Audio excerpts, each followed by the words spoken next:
Good morning. This is Agents for Change Radio, where we do radio with a different style. I'm your host, Rob Bell. Imagine sitting in your living room and all of a sudden you hear this. Imagine standing on the bus stop trying to go to work or come home from work and you hear this. Imagine your children are playing in the playground and you're sitting on the bench and all of a sudden you hear this. Well, that's what a lot of people are having to go through living in these cities where violence is just, for whatever reason, taken over. And what perplexes me more than anything is that, people tolerate this. They look at this as being something that is just, a part of living in neighborhoods where violence is prevalent. And for lack of a better word, they have just accepted, this as being the norm.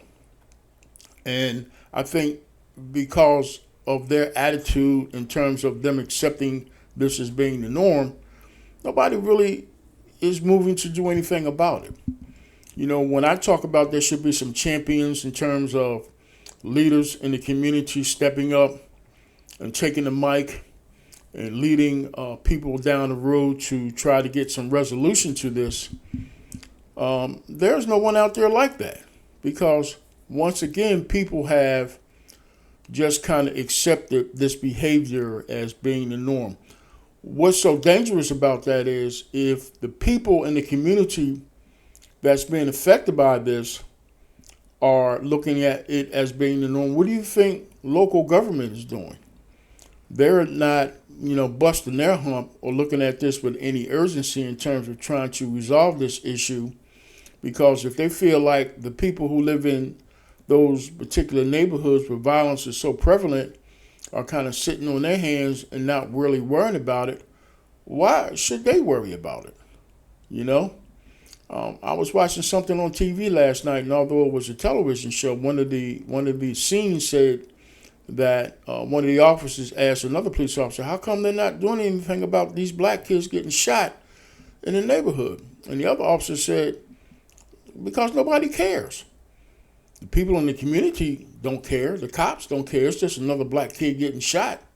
And come on, man, what do you expect them to do about it?"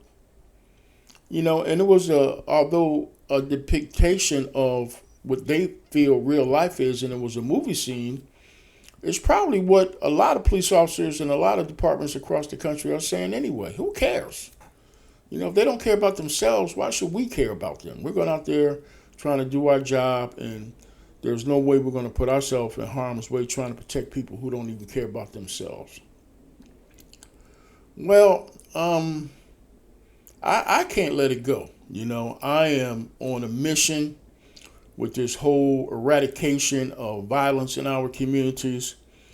And it just bothers me to no end that we are on a turtle's pace when it comes to trying to come up with some resolution to this whole thing. And it's as if we can't multitask all of a sudden in this country, because the number one focus right now is the vaccine for the COVID-19 situation. And now that we're figuring out maybe the vaccine is not working, they're trying to introduce a booster vaccine on top of the vaccine so that we can get on top of this whole COVID-19 thing as if it's the only thing that's going on. And when I talk about multitasking, how come, we as a people, or we as a local, state, and federal government can't look at a lot of different issues that are happening in our country and affecting our citizens in the same way that, COVID-19 is? I'll be willing to bet if you go in some of these neighborhoods that are not so affluent, and hell, let me just say the hood, and talk to people about COVID-19, I hate to say this, but they could care less about that. They're in survival mode. They're trying to do what they can do to feed their families. And I know that COVID-19 is attached to economics, and it's attached to businesses that may have to close down because of the virus. And when businesses close down, people can't work, and when people can't work, they can't generate money. And when money can't be generated, then taxes can't be generated off the money that's generated. And it's just a whole domino effect. And the bottom line, it affects our economy. Well, in the neighborhoods that we are experiencing this violence in, they're not working anyway. They're not being affected by how and what's generated throughout the economy. I've said this in some of my past shows. Black people live in their own world. They live in their own kind of microcosm of, how they need to get by day. And you can throw out all of these things with regards to how the world works. COVID-19, employment, housing. It's a plethora of things that make the world go around. But in the black community, people just move on. They just continue to do what they have to do to survive. And it's only when stuff like this touches communities outside of the black community, and I'm talking about the violence, is when people really want to start to do something about it, because in conjunction to the COVID-19 issue, people begin to see that, when I say people, I mean local, state, and federal government begin to see that it's starting to have a dramatic effect on how people live their lives. And when they feel like that's happening, then maybe they'll step in and want to do something about it. I know down here in Atlanta, we and I wake up every morning with a news flash of some type of shooting or some type of homicide that occurred, usually at night outside of a club, or as a result of a carjacking at a gas station, or a result of a home invasion. And it's usually, crimes that are being committed in lower economic areas. And the way it's being reported is the beat goes on. But I have to go back and talk about, and I don't say this with any disrespect, the woman who was murdered in Piedmont Park down here in Atlanta, in Midtown, which is a fairly affluent neighborhood in the city. And, the way she was murdered was horrific. Not only was she murdered, her dog was murdered as she walked or attempted to walk her dog through the park. And the fashion in which she was killed perplexed the Atlanta Police Department to the degree to where they had to call the FBI in to help them with this investigation to try to find this murderer. And they are, all aboard, 100% focused on trying to find who killed this woman. I can't help to think, but is it because of her living in the affluent neighborhood? Is it because of the way the crime was perpetrated? Is it because it stepped outside the boundaries of where homicides usually occur in downtown Atlanta? I venture to think it's a little bit of all those things. Because as long as black people were being killed in the hood down here in Atlanta, it was just investigation as usual, investigation ABC, and nobody thought to call the FBI in to help them solve some of the crimes that's being perpetrated in the black communities. Nobody had a news conference or a press conference and offered a reward for anyone who killed little Johnny or little Frankie or Mary in the hood. It's just, again, the whole, that's what happens down there. And, unless the people cooperate with us in the neighborhood, the chance of us solving these crimes are almost nil. And there is some truth to that. But at the same time, it seems to me that there was no sense of urgency to try to resolve these crimes.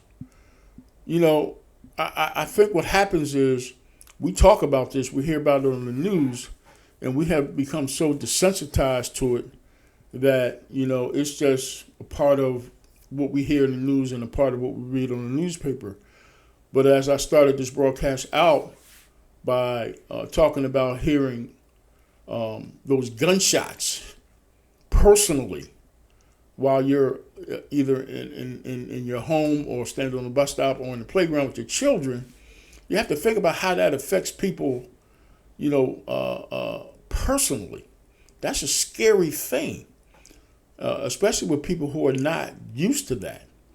And I want you to internalize that and think about what that feels like and how, you have to think about that as the days move forward, what kind of impact that has on you as a person and your, psychosocial kind of being affected in a way that is going to cause you to move in a different way. A lot of people who live in those communities where violence is so prevalent are going to start to experience post-traumatic stress disorder in the same way that the soldiers in Afghanistan experience post-traumatic stress disorder for all the killings and the gunshots and the bombs that they hear. And then when they come home, it starts to affect them. I know for me, I feel like I have some post-traumatic stress disorder just being a police officer based on the things that I've seen and heard in my years in law enforcement. So I got to believe that people who are living in, for lack of a better word, combat zones and hear gunshots on a daily basis have to experience some post-traumatic stress disorder. And one of the things that's troubling about that is that as African Americans, we don't seek out counseling. That's just something that we don't do. We get urged to do it. We get pushed to do it, but it's just something that we don't do. We just want to take care of it ourselves, and we let a lot of issues lie dormant in our brains. And the result is it comes out and manifests its ways in a lot of different areas. And a lot of that has contributed to the violence that continues to go on in our community. So I urge you to think about that. Think about those gunshots that you've heard in this broadcast. And although you're sitting probably somewhere in your car or listening to this on your cell phone and you're in a safe place and you can hear those gunshots and it doesn't really personally affect you, think about how it personally affects people who hear that on a daily basis, not just one time, on a daily basis, and then, when you think about that, think about what contribution you can make to help stop this. I created the Agents for Change network because I want to help stop this. I don't want to just continue to talk about this, although I will, because I think when you saturate people's brains with information at some point, they'll make a move on. That's why you see commercials on TV with these little cute jingles. And when you walk in the supermarket and you walk past the product that the jingle is about, you usually pick it up because the jingle has urged you to buy it. Well, think of me as being the guy that's the jingle. And as much as you hear my jingle voice and you hear and see what goes on in your community, you go back to saying, hey, man, Rob talked about this. And now, we got to start to do something about this because I don't know how much more of this I can take. And I don't know how much more of this you can take either.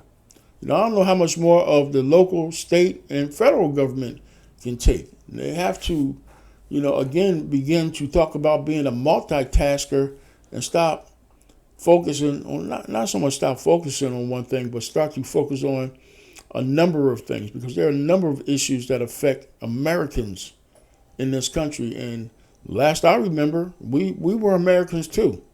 Although we have a different skin color and sometimes get treated less than, we're still Americans. And we still should be afforded the same opportunities as everybody else in terms of making sure that our children, number one, are safe, making sure that we are safe, and we are privy to live in areas that we can move back and forth in without the fear of getting killed.